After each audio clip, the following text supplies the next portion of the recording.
Hey there, it's Julia here from Speak to Inspire and founder of the Confidence on Stage programs. And I want to give you a quick tip today about the difference between internal presence and external presence.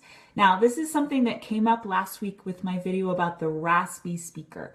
Maybe you watched that. If you haven't yet, catch that video because it was hot about tips to avoid the raspy voice. One of the comments that came up from it was that deep breathing can happen when you're practicing meditation, which it totally can, right? However, in my comment back to this person about it, I said there's a big difference between the kind of presence and deep breathing that happens in meditation and the kind of thing, the kind of state we're looking for and breath support we're looking for when we're speaking. So that's what we're going to go into today. There are two different kinds of presence we'll talk about today. But first of all, what is presence, right? So presence, I would define it as that charisma, right? But charisma is even a little bit more active than presence. Presence is that je ne sais quoi. That's something that you don't even know. About someone that you can't take your eyes off of them. You are intrigued. You know those speakers that get up on stage and time sort of disappears, or those performers and just time disappears and you wouldn't want to be anywhere else. That's because of their presence. There are two different kinds of presence. There's internal and external presence. So what is internal presence? Internal presence is the kind of presence that you experience when you're in a meditation or in a yoga practice. You know, it's that present moment awareness. You're aware of your thoughts, you're aware of your sensations in your body. You are simply practicing being present to yourself. Usually the eyes are closed. Usually you're doing like ujjayi breath. You're breathing through your nose very slowly and steadily. Your focus is to calm down, right? That's really developing and cultivating internal presence. What is external presence? Well, external presence is when you have everything you had in internal presence, except you simply open the valves, if you will, open the valves to let in the external world. So whereas internal presence was an internal loop, a loop of energy within yourself, external presence opens up the loop to include other people and the environment. It's a much bigger loop of energy. You are, as the leader and speaker in the room, you are circulating the energy of the room through you. And you are present as much with yourself as you are with what's happening in the room. It's a really powerful state. It's that kind of sort of that kind of Zen state of martial arts where they're like, wah! Right? They're very internally centered, but they're also very externally connected and active. That active relaxation, if you will. A great example of this external presence is someone like Tony Robbins, amazing speaker, maybe even too much external presence, maybe, because he is so rooted and connected to himself. And he is so connected to the outside world, to the people, to the environment, to everything, to the music, everything. He's externally present as well. Now, why is it important to make this distinction? Well, what I find is when we are when speakers are in internal presence, they tend to take their audience into a meditative state with them. I'm sure you've experienced a yoga teacher, right, who is a performer, by the way. When they're up there and they're teaching, they're performing, they're speaking.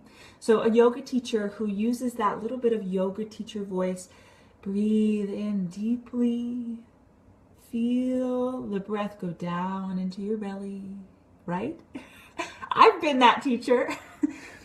And they're taking you into that internal presence state. It's actually a very powerful technique to speak in this way that's hypnotic, that takes people into an internal state. Really good technique. However, when you use that technique for, let's say, an enrollment conversation, or for a Facebook Live video, or for your big speaking gig, people are just going to fall asleep. They're not going to be inspired to take action. They're not going to be impacted and changed or transformed by that experience with you, which is ultimately what people come to me to learn how to do, right? And so the trick here is, how do we stay connected to ourselves, right? Have that internal presence while we are also impacting and inspiring others, which is, of course, a challenge. So yeah, it's so important to make this distinction. It allows you to really make the impact that you're here to make, to be the messenger that you're here to be the leader that you're here to be. When you are stepping into a role of leadership, you are being bigger than your internal presence. You are affecting a much bigger sphere. This is huge, right? So a simple tool to start accessing more internal presence is, when you're breathing, well, of course, breathing is the foundation of changing your state of being. It's essential to state management. So that's why I'm focusing on breathing. So you can simply, instead of breathing through your nose, breathe through your mouth. Simply make this shift. Let's do it now. So let your mouth drop open. You'll feel a little bit dumb. You'll probably look a little dumb too, but at least you can only see me and I can't see you. And breathe through your mouth. Relax your tongue, relax your throat, relax your belly. Just breathe through this open space. It can actually be pretty difficult. Now, what do you feel? What's the quality of sensation when you breathe through your mouth? What I often hear, and this is what I experience as well, is that it's pretty vulnerable to breathe through your mouth. It's like, whoa, that's a lot of energy. That's a lot of information. That's a lot that I'm letting in and letting out. That's actually what we're going for. That deeper vulnerability that lets things in and lets things out. That's what is captivating, charismatic, and has the most presence to it. When you're really open and available and channeling the energy of what you have to say, but also of the audience. Even now on video, I can feel my audience, whether they're here now or here to come. I'm allowing that to move through me. So practice open mouth breathing to encourage more external presence. And let me know how that goes for you. I'm speaking next Monday on this exact topic. It's how to harness the power of vulnerability for client attraction. So I'll be doing an embodied practice for this at the FemTalks networking event. It's going to be super fun and really impactful in just a short period of time. I just have 20 minutes there, but it's going to be awesome. We're going to have so much fun. And it's right at the beginning of the event. So the event starts at 6:30. I go on at 6:40. That means you need to be on time. Okay? Be on time so that we can play together. And I'll put more information about that below, but otherwise, I'll see you next week. Keep rocking it. The world needs your voice. Hi, Gian.